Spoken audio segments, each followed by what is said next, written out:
Hello mga ka-idol. For today's video, ito yung part 2 ng paggawa sa dishwashing liquid.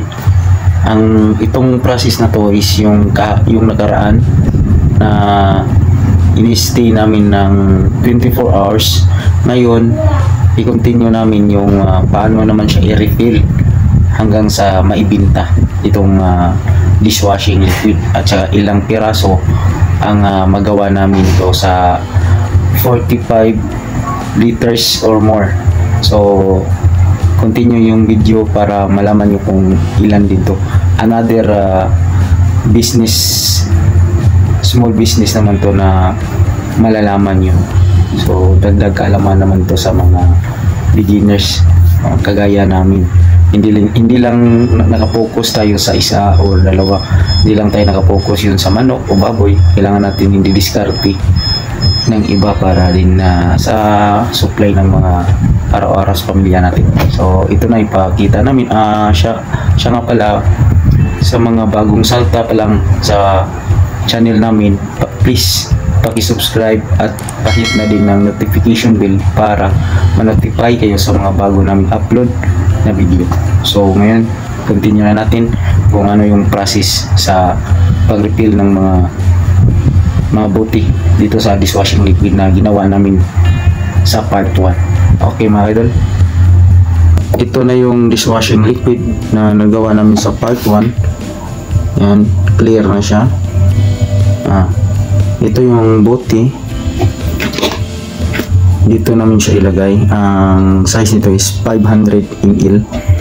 Yan, ito si Mrs. Siya yung tagalagay nito. Siya yung tagalagay. Yan yung pag-refill.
Mga ka-idol sa DIY dishwashing liquid. Yan, ilagay ko yung link dyan sa description para kung gusto nyo mag-order, nandyan na yung link, direct na kayo dun sa kung saan man kayo maka-order. Ilagay ko yung link para easy na lang ang pag-order nyo. So ngayon, ito naman, ito yung sample. Yan, na ginawa ni Mrs. Ito yung sample at ako naman yung taga-seal. So ito lang yung ganito lang pag-seal niya. Ito yung takip, tapos ganyan, press na siya na ito natin pakanan ganyan. Yan yung close niyan. Yan, naka-seal na. Yan. Pagkatapos ma-seal, so lalagyan naman natin ng sarili nating sticker. Ito yung sarili nating sticker. Yan, pwede naman kayo magpagawa kung gusto nyo. Yan, yan. So, paano naman siya idikit? Kunin lang yun. Kunin lang yung puti. Yan, yung puti. Yan, ito na siya. Tapos, idikit mo na siya dito. Yan, ganun lang.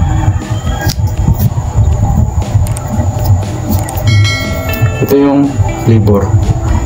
Brand name because dishwashing liquid calamansi flavor. Yan na siya. So, mga ka-idol, pwede din kayong gagawa ng ganito. So, continue lang mga ka-idol kung paano gawin.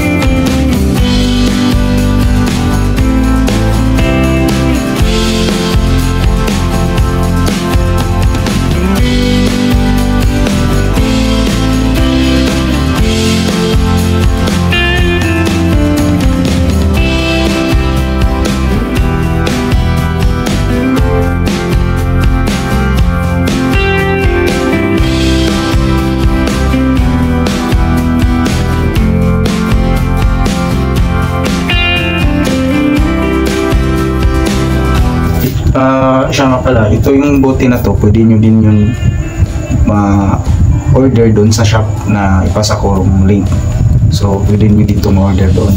Pero may kamahalan naman. Pero kung malapit kayo sa aming area, sa Cebu, pwede kayo mag-visit sa or mag-comment dyan sa baba. Okay? Okay mga ka-idol, natapos na namin ma-refill. Yan. Yan mga yan. Yan. Yan.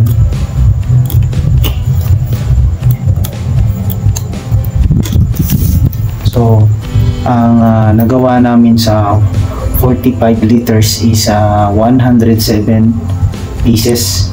Ito lahat. Ito ready na to ma-pick up. Yan. Ito yung sample. Okay, so mga kaidol, maraming salamat and then God bless all. Bye bye mga kaidol. See you in my next video.